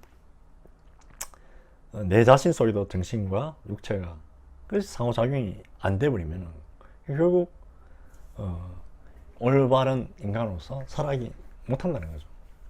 그래서 우리는 상호작용하는 존재이기 때문에 이 상호성이 이을 통해서 이제 제가 하나의 원칙을 끄집어낸다면은 다음 같습니다. 상호작용하는 모든 것은 단순한 교환 가치가 아니라 그 자체 내적 가치를 가지는 것으로 존중되어야 한다. 말이 조금 어렵네요. 딱 어려운 말은 그밖에 없죠. 이제 교환 가치죠. 내적 가치는 그 외부의 어떤 작용을 통해서 뭐 그게 가치가 있다 이런 게 아니고 그 자체 내부에 가치 있는 것으로. 그러니까 사람이라 치면 그 사람이 무슨 일을 하고 어떤 힘을 발휘하고 뭐 때문에 그 가치 있다고 판단하는 게 아니고 그 사람의 어떤 그런 것과 상관없이 그 사람이 이성적이고 자율적인 존재라는 그 자체로 가치 있는 인격적인 존재로 존중돼야 된다는 거예요. 이 말이고, 교환 가치는 뭐 가령 예를 들어서 그런 겁니다. 어떤 것이 가치 있게 되는 것은 현대 사회에서 그렇잖아요. 시장 원리가 발달하는 자본주의 시장 원리에 기초가 있잖아요. 시장은 뭡니까? 교환되는 장소입니다. 과거에는 그 오프라인에서 이제 요즘하는데 오프라인에서 이제 그 직접 교환을 했다면은 요즘 뭐 아직도 있죠. 마트나 이런 데서는 오프라인에 직접 그렇게 하지만은 요즘 이제 점점 사이버 공간에서 플랫폼 시장에서 시장이 많이 형성돼 있죠. 그것만 바뀌었을 뿐이지 어쨌든 어떤 것이 가치가 있는 것은 교환될 수 있을 때 가치 있다고 보는 게 교환 가치입니다. 예를 들어서 그런 논리 따지면 어떻게 됩니까? 가치가 아주 높은 것은 아주 비싸게 팔리는 것들, 다른 사람에게 또는 아주 비싼 것을 내가 요구할 수 있는 것은 가치가 있는 거죠. 가령 예를 들어서 뭐 고려청자를 어디 발견했다. 사실은 그 자체가 가치 있는 걸로 안 보죠, 자본사회에서. 그런데 그걸 가치 있는 거 보는 이유는 그게 엄청난 돈으로, 뭐 매득된 돈으로 누가 그걸 사고자 한다면 그 가치는 이제 엄청나게 올라가 버린 거죠. 교환될 수 있을 때 가치가 생긴다는 얘기입니다. 그런데 가령 인간을 예를 들면, 인간이 교환될 수 있을 때, 인간은 뭘 교환합니까? 내 노동력을 팔죠. 내 노동력을 연봉 얼마에 파느냐에 따라서 그 가치가 실제로 달라지는 거죠. 오늘날 뭐 농담 반 진담 반, 돈이 인격이다 말을 하잖아요. 그러니까 내가 내 노동이 얼마에 팔아서 연봉 뭐 5천 받는다, 7천 받는다, 1억 받는다, 뭐 그에 따라서 이제 그 사람 가치가 매겨지는 거죠. 그게 교환 가치입니다. 그런데 인간이 그 연봉 많이 받는 것은 좋은 일이지만 그 사람의 인격적 가치도 내적 가치도 그렇게 평가될 수 있는가? 그래서 연봉 낮은 사람은 존중할 필요 없고 연봉 많이 받는 사람 존중받아야 되는가요? 그건 아니죠. 그래서 교환 가치 때문에 어떤 것을 존중되는 게 아니고 상호작용하는 모든 것들은 인간이 아닌 것들도 그 자체로 가치 있는 것을 존중돼야 한다. 자, 그러면은 뭐 이런 말을 할 수 있죠. 야, 그 자연에 그럼 나무도 우리가 뭐 못 패야겠네요. 쌀도 먹으면 안 되겠네요. 아니죠. 생존에 필요한 건 우리가 해야 되죠. 그 자체로 막고자 하는 건 아니고. 그런데 기본적으로 자연의 사물까지도 그 자체로 우리가 이용하는 단순한 재료가 아니고 존중해 줘야 되는 거죠. 우리 필요해서 하는 건 어쩔 수 없는 거잖아요. 우리 생존까지 포기해가면서 존중할 수는 없는 거니까. 자, 인간을 포함한 모든 존재는 그것이 다른 것과 교환될 수 있을 때 가치를 가지는 것이 아니라 교환과 상관없이 그 자체로 가치를 가지는 것이다. 그죠? 그런 말이 이제 어떤 것도 인간을 위한 존재가 아닌 거죠. 그죠? 그런데 오늘날 이제 근대 계몽주의 철학 또는 자본주의 어떤 이데올로기는 모든 것을 인간을 위한 존재로 바꿔버리는 거예요. 그죠? 그 결과가 오늘날 엄청난 이제 환경 재앙을 우리가 맞이하게 됐잖아요. 사실은 이게 이제 80년대 중반부터 우루과이 라운드부터 이제 환경 문제가 됐었는데 최근에 이제 급속도로 이게 지금 위기를 인식한 거예요. 얼마 전에 유럽 연합에서 모여가지고 더더욱이나 뭐 100몇 년 만에 독일이나 네덜란드 이런 데서 이제 엄청난 지금 홍수가 일어났잖아요. 그죠? 지금도 우리도 지금 아직 가을 장마가 하지만 하여튼 기후가 이상하죠. 일본은 지금 뭐 2주인가 뭐 동안 계속 비가 왔고 중국에도 비가 엄청 많이 들어가요. 한쪽에서는 또 막 너무 가뭄을 가지고 산불이 나고 터키나 이런 데서 산불이 나고 막 그 여름에 막 그 산불이 그렇게 나고 하잖아요. 이게 이제 지구 온난화가 생각보다 심하고 그래서 지금 바다에 그 빙하가 엄청나게 지금 높고 이 어떤 더 큰 재앙을 기후 변화를 초래할지 상상 못할 정도로 지금 보여줄 수 있다는 거죠. 그거를 이제 특히 올해 들어서 심각하게 이제 문제를 의식하기 시작합니다. 물론 그 전부터 계속 제기됐으면 되는데 갑자기 뭐 나온 문제는 아니고 계속 되는 문제인데 원래 유럽이라든지 뭐 미국이라든지 뭐 일본 뭐 각국 중국이나 뭐 이런 각국 나라에서 이제 이상 기후가 심각하게 이제 일어나는 거죠. 그래서 이제 뭐 탄소 중립을 위해 가지고 EU에서는 2030년에 완전 내연기관 생산을 중단, 그러니까 자동차 생산을 중단하는 거예요. 이게 내연기관 자동차 생산을 중단하고, 그 2030년에 중단해야 이제 2050년에는 완전히 없앨 수 있다고 보는 겁니다.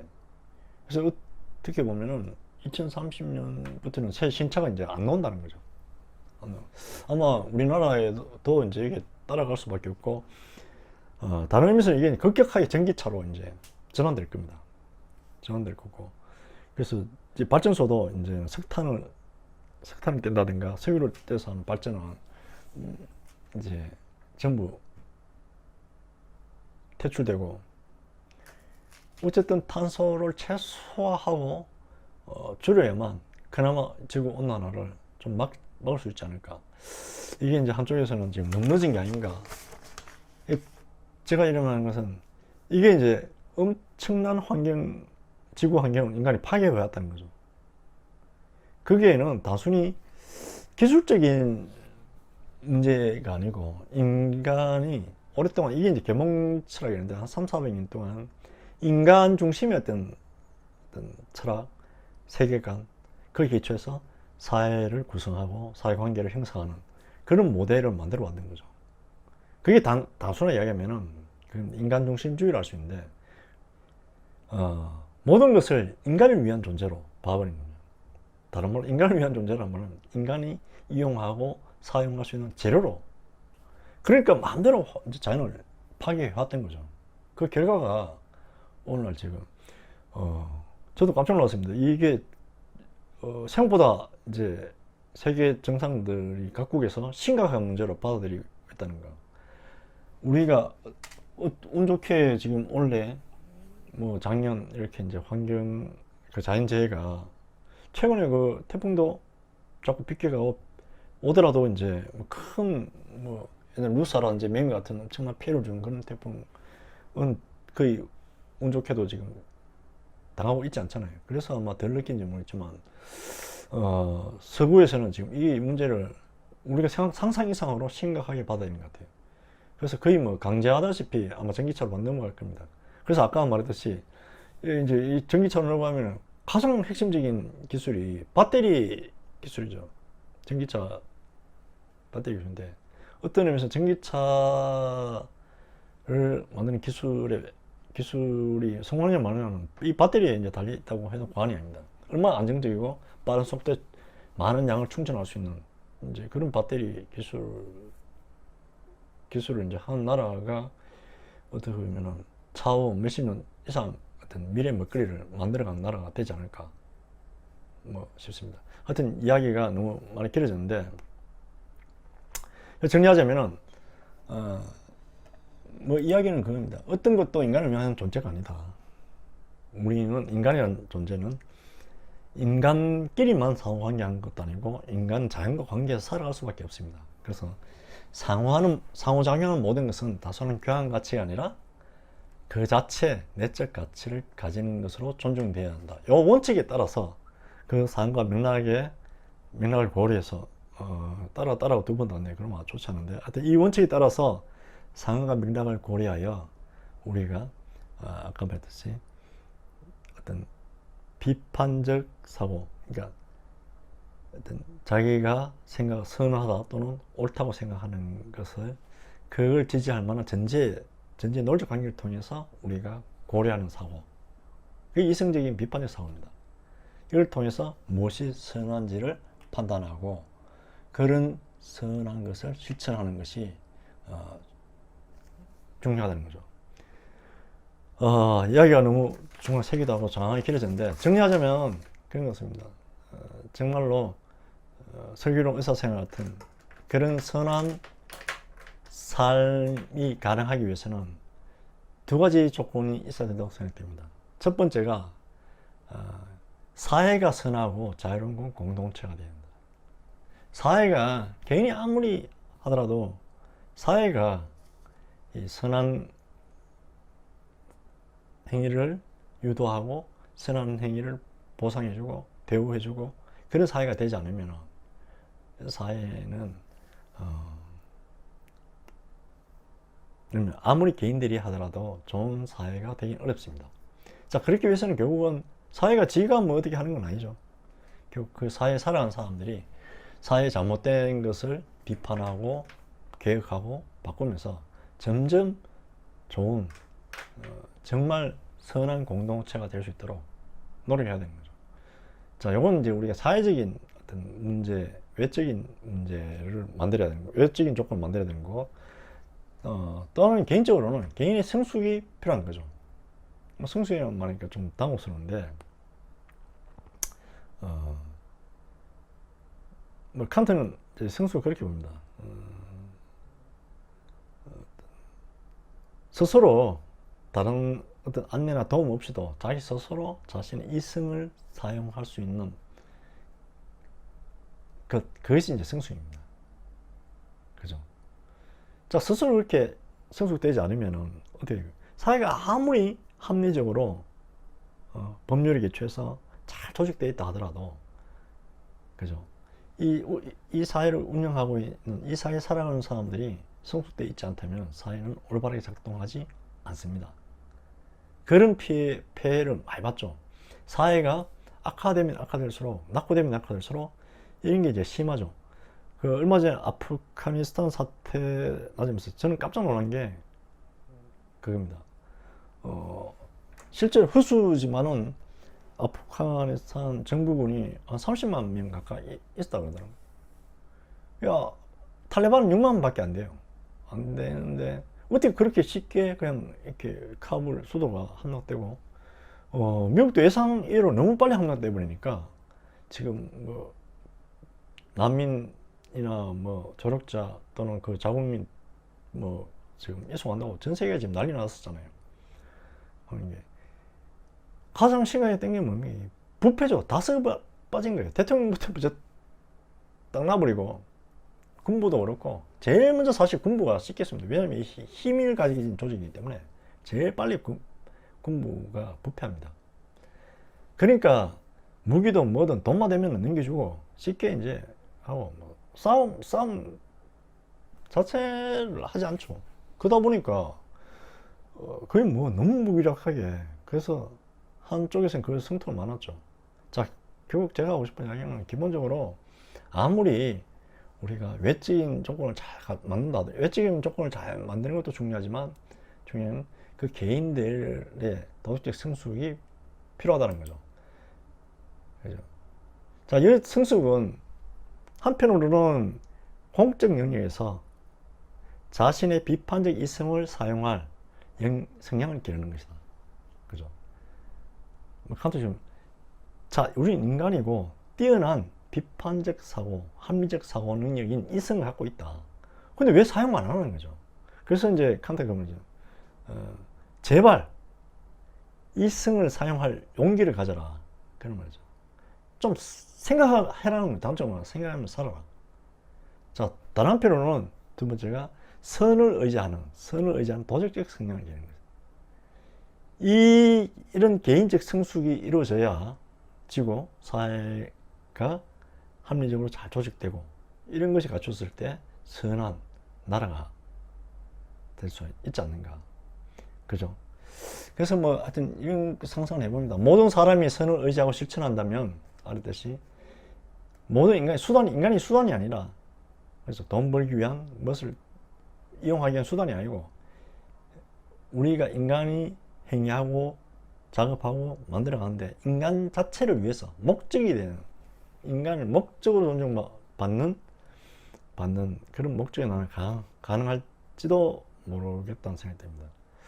뭐 군대라는 조직도 오히려 더 힘든 조직인지 모르겠지만, 어떤 의미에서는 딱 해놓고 뭐 그렇잖아요. 먼저 군대에 들어오고, 또 누구는 뭐 장교로 뭐 인간하고 뭐 이런 차이가 그런 전문성 또는 어떤 부분에 더 숙련도 이런 데서 더 뛰어난 것을 가지는 거죠. 인간적으로 인간의 어떤 존재론적 우월성을 가지지 않죠. 그래서 어떤 작전을 하고 뭐 훈련을 하고 하는 데서 어떤 지휘 체계가 있어야 되지만은, 그죠? 문제는 이런 것이 그 사람 인격마저도 뭐 자기가 좌지우지 할 수 있다고 생각해서는 안 된다는 거죠. 그죠? 서로 존중하고 할 수 있을 때, 오히려, 뭐, 저는 잘못했지만, 서로 존중하고 서로를 위할 줄 알고 그런 연대감이 있어야 우리 위기 상황에 서로 더 강한 힘을 발휘할 수 있지 않을까, 뭐 그런 생각이 듭니다.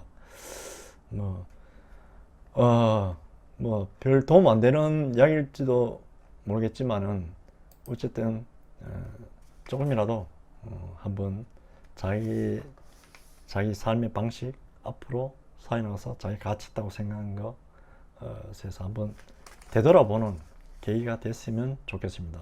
자, 군생활 잘 하시고 다들 건강한 모습으로 제대해서 대대할 수 있기를 바랍니다. 자, 긴 시간 고생 많으셨습니다.